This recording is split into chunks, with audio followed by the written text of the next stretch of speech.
परमवीर सिंह के अलावा और वरिष्ठ अधिकारी थे, उनका कहना ऐसा था कि पहले जाके मोहन भागवत को मिलके क्या तो उनका डिस्कशन हुआ है, अब तुम जाके उनको उठा के लाओ, ऐसा आदेश था। वो भयानक झूठे जो तब एक कंसेप्ट निकल के आया था तब, भगवा आतंकवाद के नाम पे ये तपास चल रहा था। तपास जो करना चाहिए वो नहीं हुआ। भगवा आतंकवाद, हिरवा आतंकवाद, ये था, ये गलत था, झूठ था। अब और एक बड़ी खबर सामने आ रही है। पूर्व एटीएस अधिकारी का विस्फोटक खुलासा। भगवा आतंकवाद पर सनसनीखेज दावा करते हुए पूर्व अधिकारी महबूब मुजावर ने कहा कि मोहन भागवत को फंसाने की साजिश थी। भागवत को गिरफ्तार करने को कहा गया था, भगवा आतंकवाद साबित करने को कहा गया था। मैंने इससे इनकार किया तो महबूब मुजावर ने ये बहुत बड़ा दावा कर दिया है कि मोहन भागवत को गिरफ्तार करने के लिए कहा गया था। भगवा आतंकवाद का यह दावा किया जा रहा है, लेकिन यह दावा झूठा था और ये साजिश थी, आला अधिकारियों की राजनीतिक साजिश थी। ये दावा महबूब मुजावर ने किया है। महबूब मुजावर ने यह भी कहा कि उन्हें कहा गया था कि वो मोहन भागवत को अरेस्ट कर ले। महबूब जो एटीएस के साथ बतौर इंस्पेक्टर जुड़े थे, उन्होंने दावा किया था कि मोहन भागवत को उन्होंने अरेस्ट करने के लिए प्रयास भी किए थे। कमाले गांव का फैसला आया और इस पर महबूब मुजावर का क्या कहना है, चलिए हम आपको इस वीडियो में सुनाते हैं। परमवीर सिंह के अलावा और वरिष्ठ अधिकारी थे, उनका कहना ऐसा था कि पहले जाके मोहन भागवत को मिलके क्या तो उनका डिस्कशन हुआ है, अब तुम जाके उनको उठा के लाओ, ऐसा आदेश था। वो भयानक झूठे जो तब एक कंसेप्ट निकल के आया था तब, भगवा आतंकवाद के नाम पे ये तपास चल रहा था। तपास जो करना चाहिए वो नहीं हुआ।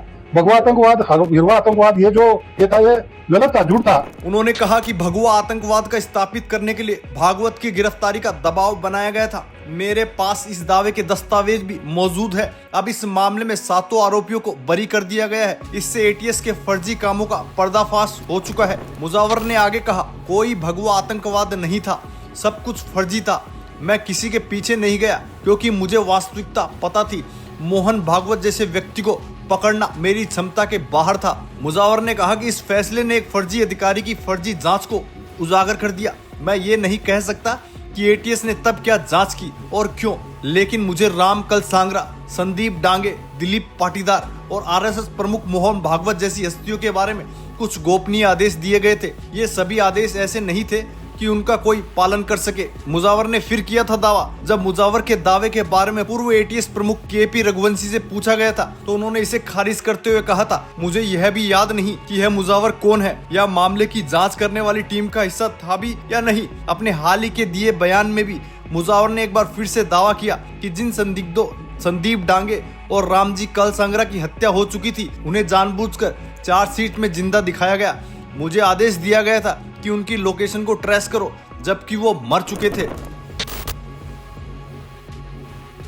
महबूब मुजावर पर आर्म्स एक्ट के तहत अप्रैल 2009 में आरोप दर्ज किए गए थे। साथ ही उन्हें आर्म्स एक्ट और आपराधिक धमकी के मामले में निलंबित किया गया था। साथ ही उन्हें अपनी आय से अधिक संपत्ति के मामले में भी आरोपी माना गया था। हालांकि इन आरोपों के दर्ज होने के बाद ही हाल ही में पूर्व अधिकारी ने कहा, मैंने आदेशों का पालन नहीं किया, इसलिए मेरे खिलाफ झूठा मामला दर्ज किया गया और इसने मेरे 40 साल के करियर को बर्बाद कर दिया। पूर्व अधिकारी मुजावर ने इससे पहले भी साल 2016 में बड़े खुलासे किए थे। इस केस में 9 लोगों को आरोपी माना गया था। साध्वी प्रज्ञा के अलावा कर्नल प्रसाद पुरोहित, रमेश उपाध्याय, अजय राहिलकार, सुधाकर चतुर्वेदी, समीर कुलकर्णी और सुधाकर द्विवेदी को भी आरोपी बनाया गया था और अब इनको बरी किया जा चुका है। वहीं इनके साथ ही संदीप डांगे और राम कलसांगरा को भी आरोपी माना गया था, लेकिन आज तक के रिकॉर्ड के हिसाब से ये दोनों फरार है। दोस्तों, आपको ये जानकारी कैसी लगी हमें कमेंट करके जरूर बताएं। अगर आपको ये जानकारी वास्तव में अच्छी लगी तो चैनल को लाइक और सब्सक्राइब जरूर करें।